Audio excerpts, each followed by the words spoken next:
La medicina es una disciplina en la que se aprende y se enseña en cada paso a lo largo de la vida, lo que no es sinónimo de ciencia, sino de sabiduría. Y esa sabiduría la ponemos en práctica en un espacio que va más allá de la médica.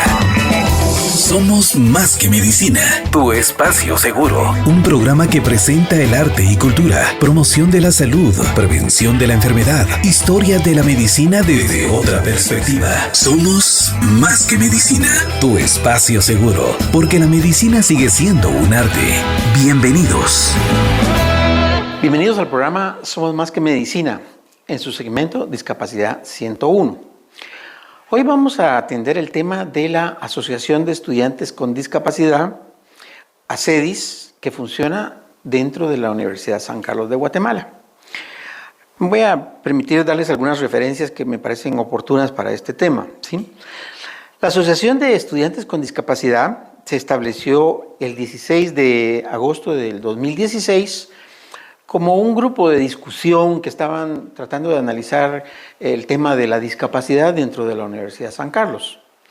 Posteriormente se hicieron las gestiones y el 3 de agosto del 2022 ya esta asociación adquirió su personería jurídica como una asociación civil no lucrativa, cuyo fin establece esta Constitución, que es promover los derechos de los estudiantes con discapacidad para su inclusión plena y efectiva en la educación superior, con acciones de empoderamiento, prevención a la discriminación, actividades culturales y propuestas educativas y de emprendimiento.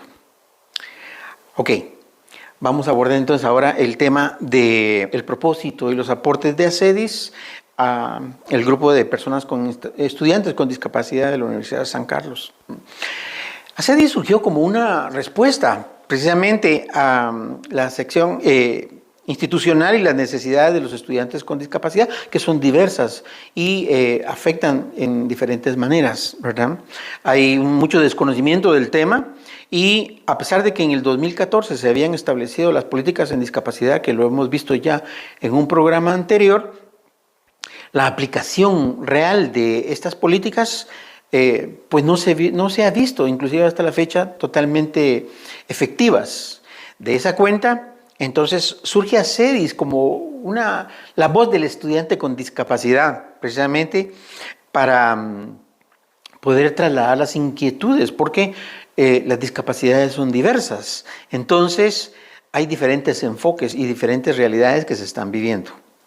Por esa razón es que estos estudiantes que en el 2016 se reunieron propusieron la creación de una asociación. Hoy en día ACEDIS cuenta con alrededor de 30 miembros activos. Este es un punto importante que a mí me gustaría desarrollar porque obviamente la población con discapacidad es mucho más de esta, ¿verdad? Y principalmente las motivaciones que también debería de tener ACEDIS para poder incentivar que más personas con discapacidad se incorporen a la universidad, que es un tema que vamos a platicar más adelante. Pero la representación es muy poca, ¿verdad? Únicamente de 30 miembros activos, algunos de los cuales inclusive ya no son estudiantes, ¿verdad? Pero que forman parte todavía de la asociación.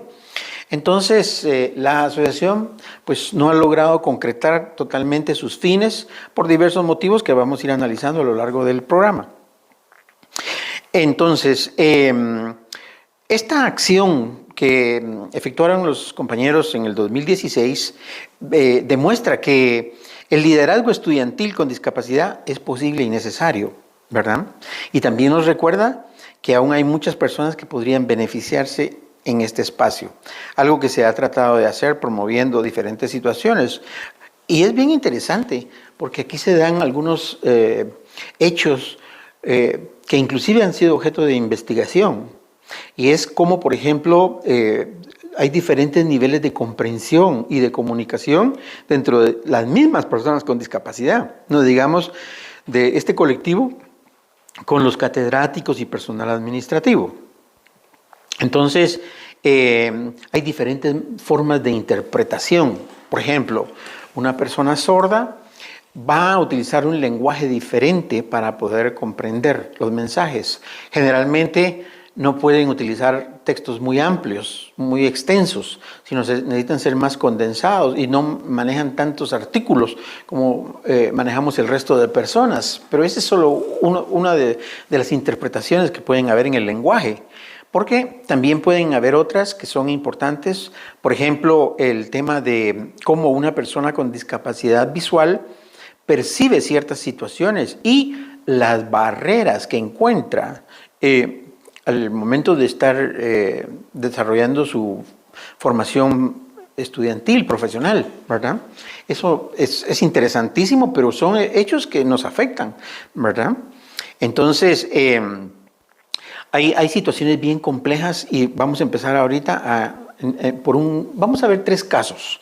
Y vamos a empezar por el primer caso, que se trata de una compañera que se llama Guadalupe Ramírez. Vamos a platicar entonces del tema, porque Guadalupe Ramírez es una estudiante de Ciencias de la Comunicación en la CALUSAC. Ella estudió Ciencias de la Comunicación, pero ella tenía como un requisito de su carrera que aprobar el tema de inglés, ¿verdad? El problema, ¿cuál fue? Que ella padece secuelas de encefalitis que le afectan el habla, la pronunciación, ¿ok? Y obviamente el inglés no es su lenguaje, no es su idioma vernácula. Entonces, para ella se le dificultaba mucho el pronunciamiento. Ella solicitó que no fuera considerada la pronunciación dentro de su evaluación, pero eso no ocurrió, ¿verdad? Y de tal manera que ella no ha logrado superar el tema de este requisito para poderse graduar como profesional, concluir su proceso, ¿verdad? Esta situación a ella le afecta mucho porque ella, por ejemplo, en donde trabajaba, podría haber tenido mejores oportunidades de trabajo con su título profesional. Y la universidad no se lo otorgaba porque ella no lograba dar ese nivel de pronunciamiento y de claridad al momento de hablar, ¿verdad? Entonces se hizo una gestión. Yo fui presidente de la Asociación de Estudiantes con Discapacidad anteriormente y nosotros hicimos un planteamiento ante el Consejo Superior Universitario. Había una comisión de discapacidad y se presentó este caso para que se le pudiera apoyar a la compañera y superáramos esa situación, ¿verdad? Y a pesar de que hubo una discusión dentro del grupo, favorable, positiva, diría yo, el problema es que no se logró resolver, ¿verdad? Y ella también fue perdiendo la paciencia y querer continuar en ese proceso, la fue agotando innecesariamente, porque ella pues llenaba todos los demás requisitos, había aprobado sus 50 cursos, etc. Pero lamentablemente tenía esta situación que le estaba afectando y que inclusive llevando esta situación a nivel del Consejo Superior Universitario, ni aún así lo logramos resolver, ¿verdad? Entonces, este es un tema que a nosotros nos preocupa porque nosotros vamos a hablar de tres casos ahorita, pero hay muchísimos más, de los cuales tal vez ni siquiera tenemos conocimiento, pero que están ocurriendo y efectivamente afectan a los estudiantes con discapacidad. Una de las razones por las cuales nosotros creemos que es importantísimo la educación universitaria es por ese desarrollo de capacidades y competencias que necesitamos desarrollar para poder competir en el mercado laboral y tener mejores oportunidades de vida. Pero encontrar estas barreras es muy difícil. Eventualmente vamos a hablar de un tema que nosotros le denominamos el capacitismo, ¿verdad? Cómo las personas sin discapacidad interpretan a las personas con discapacidad y cómo se dan ciertos paradigmas por los cuales la persona con discapacidad no se encuentra en el mismo nivel de la persona sin discapacidad. Una discriminación escondida, que no se ve, pero que es real y afecta mucho a las personas con discapacidad. Entonces, la construcción de ese capital humano se ve interrumpida por la misma Universidad San Carlos, ¿verdad? Que debería de tener esas políticas importantes de integración y de permitirnos llegar a tener ese nivel que necesitamos. Yo creo que en ese tema todavía falta mucho por desarrollar, esa concientización y esa claridad de qué es discapacidad y cómo se debe de abordar. Porque uno de los aspectos muy importantes que tenemos que tomar en cuenta es en la formación académica, que generalmente nosotros venimos de una formación muy débil, muy pobre, que se originó en nuestros primeros años de estudio. Entonces, al no haber podido desarrollar esas competencias y capacidades, esto definitivamente nos afecta. Digamos, por ejemplo, el caso mío, yo no estudié párvulos ni preparatoria ni todos esos grados previos en los cuales yo pude haber desarrollado psicomotricidad y otras aptitudes, sino que entré directamente a primero primaria. Pero obviamente eso dejó un espacio que yo no logré cubrir en relación a los niños que sí tenían no tenían una discapacidad, ¿verdad? Esto ocurre mucho en la sociedad y muchos de esos maestros que dan esa educación primaria básica desconocen totalmente el tema, no saben cómo abordarlo, les da miedo, les da pena, etcétera, y por lo tanto, ¿qué empiezan a hacer? A dejar relegada a esa persona, y entonces no se desarrollan las capacidades necesarias, ¿verdad? El segundo caso que vamos a abordar es el de la compañera, que ella es actualmente la presidenta de ACEDIS, pero lamentablemente hoy no pudo acompañarnos a esta reunión. Ella es una persona con discapacidad visual, ceguera total, causa de un evento. Entonces, ella se metió a estudiar ciencias jurídicas y sociales en el municipio de San Antonio, Aguascalientes, de Zacatepeques, perdón. Y bueno, empezó, originalmente los estudios ella los empezó en otro departamento y se trasladó para este. Pero no se cumplieron ciertos requisitos en ese traslado y esto le afectó. Bueno, se lograron superar a través de la intervención de Bienestar Estudiantil y otras unidades para que se resolviera este inconveniente y ella empezó a estudiar ya su carrera. Pero el problema es que los catedráticos no la apoyaron, precisamente por esos prejuicios que existen hacia las personas con discapacidad. Entonces, no le facilitaban el acceso a materiales. Por ejemplo, para los exámenes, a ella le hacían las pruebas, inicialmente pues se las entregaban en papel, que obviamente ella no podía leerlas, ¿verdad? Eventualmente eso se logró trasladar para que le hicieran las pruebas con formularios electrónicos como Google Forms, pero hay una situación bien particular. Inclusive para el llenado de un formulario en un celular o una computadora, ellos necesitan un software especial que hace la interpretación del material que está visualmente ahí para que ella lo pueda escuchar y luego ellos van casi que escribiendo letra por letra para dar sus respuestas. ¿Eso qué implica? Que ellos necesitan mucho más tiempo para responder. Entonces, esto hace muy complicada la situación porque le daban tiempos exactos, pero tiempos exactos en base a lo que podría llenar una persona sin discapacidad. Obviamente ella necesitaba más del doble para poderlo hacer. Pero también esto genera una carga adicional, ¿verdad? Un estrés porque pues, se le complicaba por errores, por lo que ocurriera mientras estaba llenando el formulario y esto le iba afectando en su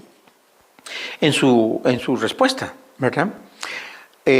Yo tuve la experiencia de un compañero que les comenté ya en un capítulo anterior, que el catedrático al momento de hacer las pruebas, lo que él hacía es que llenaba su celular y luego proyectaba en pantalla las preguntas, pero esas no las puede traducir un lector de pantalla, ¿verdad?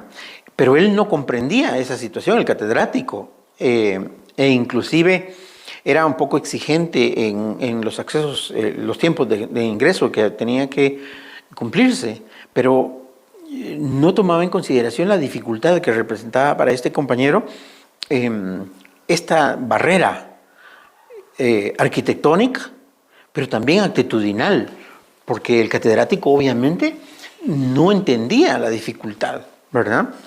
Y esto es algo que, como lo explicó en el programa anterior la licenciada Elizondo, es algo que se ha venido trabajando, pero que falta mucho todavía por avanzar, porque hay todavía demasiadas barreras, falta de entendimiento y comprensión en esa realidad.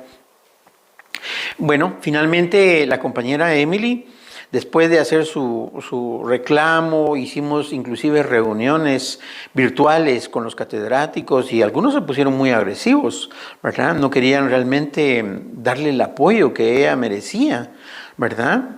Inclusive con argumentos violentos y con un lenguaje que no era adecuado. Se manifestaban en estas reuniones que teníamos para poderla apoyar a ella, ¿verdad? Estando presente a CEDIS y también Bienestar Estudiantil y representantes del Consejo Superior Universitario, ¿verdad?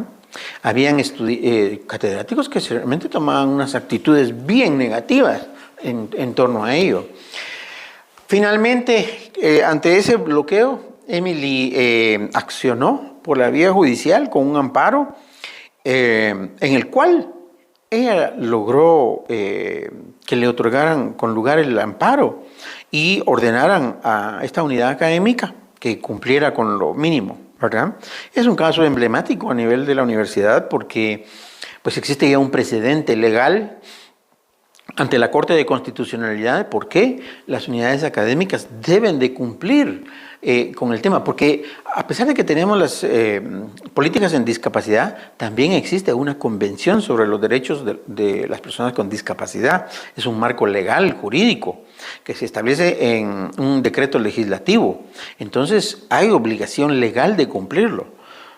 Pero hubo que llegar a esos extremos, ¿verdad? Algo que no hubiera sido lo más ideal. Debimos de haber resuelto esta situación de una manera más efectiva a nivel del Consejo Superior Universitario, pero eso no se logró.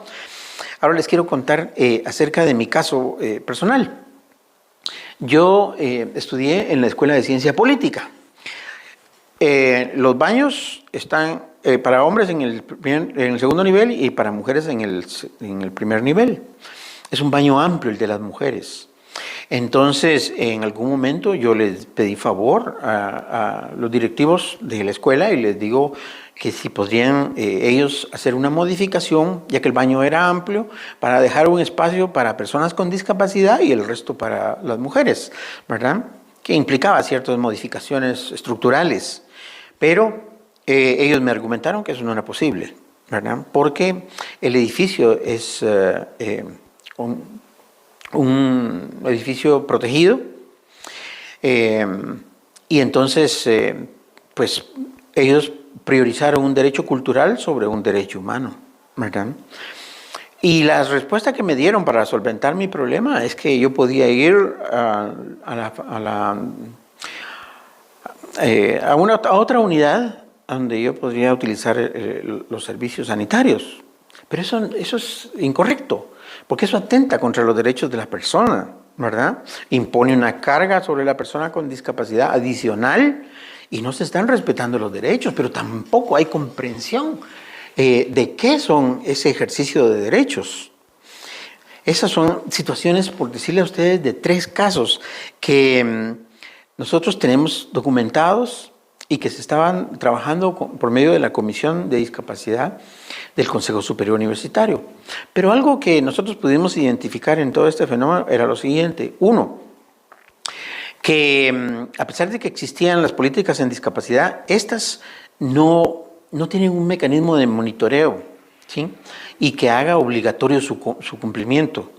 Entonces, ni siquiera existe un informe de qué se está haciendo en ese tema, ¿verdad?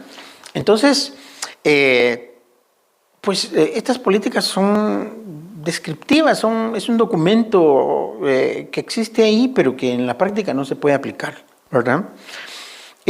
Otro aspecto que vimos es que a pesar de que nosotros presentábamos estos puntos en el Consejo Superior Universitario, la autoridad del representante era insuficiente para hacer que realmente se cumplieran las instrucciones que debían de ser. Mandaron notas, en el caso de Emily, mandaron notas del Consejo Superior Universitario a esta unidad académica y aún así hubo incumplimiento, ¿verdad? Cosas muy serias porque definitivamente nos hacen entender que realmente el sistema dista mucho de ser efectivo. Y estos son los casos emblemáticos, casos que nosotros pudimos presentar, ¿verdad? Pero como les menciono, existe una situación que es la que vamos a abordar en este instante. Y la siguiente, en el tema de estudiantes con discapacidad, la Universidad San Carlos, a pesar de que en registro y estadística se toma en consideración, básicamente hay un instrumento que se llama el Washington Group, que es una autoidentificación de los problemas que puede tener una persona con discapacidad y que puede dar alguna idea de realmente si la persona tiene o no discapacidad. A pesar de ello, no tenemos estadísticas de cuántas personas con discapacidad están estudiando en la universidad, mucho menos de en qué unidades académicas o niveles o inclusive cuál es su desenvolvimiento, que sería un dato muy interesante, ver la efectividad de la educación superior en las personas con discapacidad. Esto básicamente responde a una falta de interés, ¿verdad? No hay un deseo real de que el tema tome la prioridad y que debería, ¿verdad? Eso definitivamente va en detrimento de un colectivo. Las estadísticas que se manejan en Guatemala es que la población con discapacidad es más o menos un 10%. O sea, somos un grupo importante de la sociedad que estamos siendo vedados de este derecho a la educación superior, ¿verdad? Es interesante un tema porque, por ejemplo, si comparamos la situación de las personas con discapacidad en la Universidad de San Carlos versus otras universidades privadas, vemos que hay universidades privadas que llevan la delantera, van mucho más, han logrado superar en una manera mucho más efectiva y respetando los derechos de esta población. Entonces, falta mucho realmente para hacer en este tema. Pues como les decía, es un tema que está pendiente, que debemos de seguirlo trabajando. Y ACEDIS en particular, ahora que ya tiene un marco normativo, tiene que hacer mucha más gestión para que realmente más población con discapacidad pueda ingresar a la universidad. Estas son situaciones que tienen que resolverse todavía y que no han sido adecuadamente atendidas, ¿verdad? Tienen que haber gestiones adicionales porque tenemos derecho también a otros servicios que podría darnos la Universidad San Carlos y mejorar nuestras capacidades para poder competir en el mercado laboral. Entonces, son situaciones que debemos de abordar, darle oportunidades de becas, darle oportunidades de estudios, inclusive del mismo tema de discapacidad dentro de la Universidad de San Carlos. Hay áreas que nosotros necesitamos mejorar y que lamentablemente todavía no han sido atendidas correctamente. Entonces, es importante que vayamos trabajando en este sentido para ir mejorando esta situación y pues tenemos la infraestructura, pero hay que desarrollarla, ¿verdad? Hay que hacer mucho más en este tema y pues es un tema que me interesaba que conocieran ustedes porque es otro de los actores importantes que están trabajando en el tema de discapacidad de la universidad, pero que todavía tenemos saldo pendiente, ¿verdad? Acciones que no han sido todavía atendidas y que merecen ser resueltas para beneficio de las personas con discapacidad y principalmente de las nuevas generaciones que esto es otro aspecto muy importante, ¿verdad? Cuando estos jóvenes se incorporan a la universidad, que tengan los apoyos necesarios. Así que les agradecemos nuevamente su participación en este programa y esperamos contar con sus comentarios y que este material esté siendo de utilidad para ustedes. Muchas gracias por acompañarnos. La medicina es una disciplina en la que se aprende y se enseña en cada paso a lo largo de la vida, lo que no es sinónimo de ciencia, sino de sabiduría. Y esa sabiduría la pusimos en práctica en un espacio que va más allá de la médica. Somos Más que Medicina, tu espacio seguro. Un programa que presenta el arte y cultura, promoción de la salud, prevención de la enfermedad, historia de la medicina desde otra perspectiva. Somos Más que Medicina, tu espacio seguro, porque la medicina sigue siendo un arte. Hasta la próxima.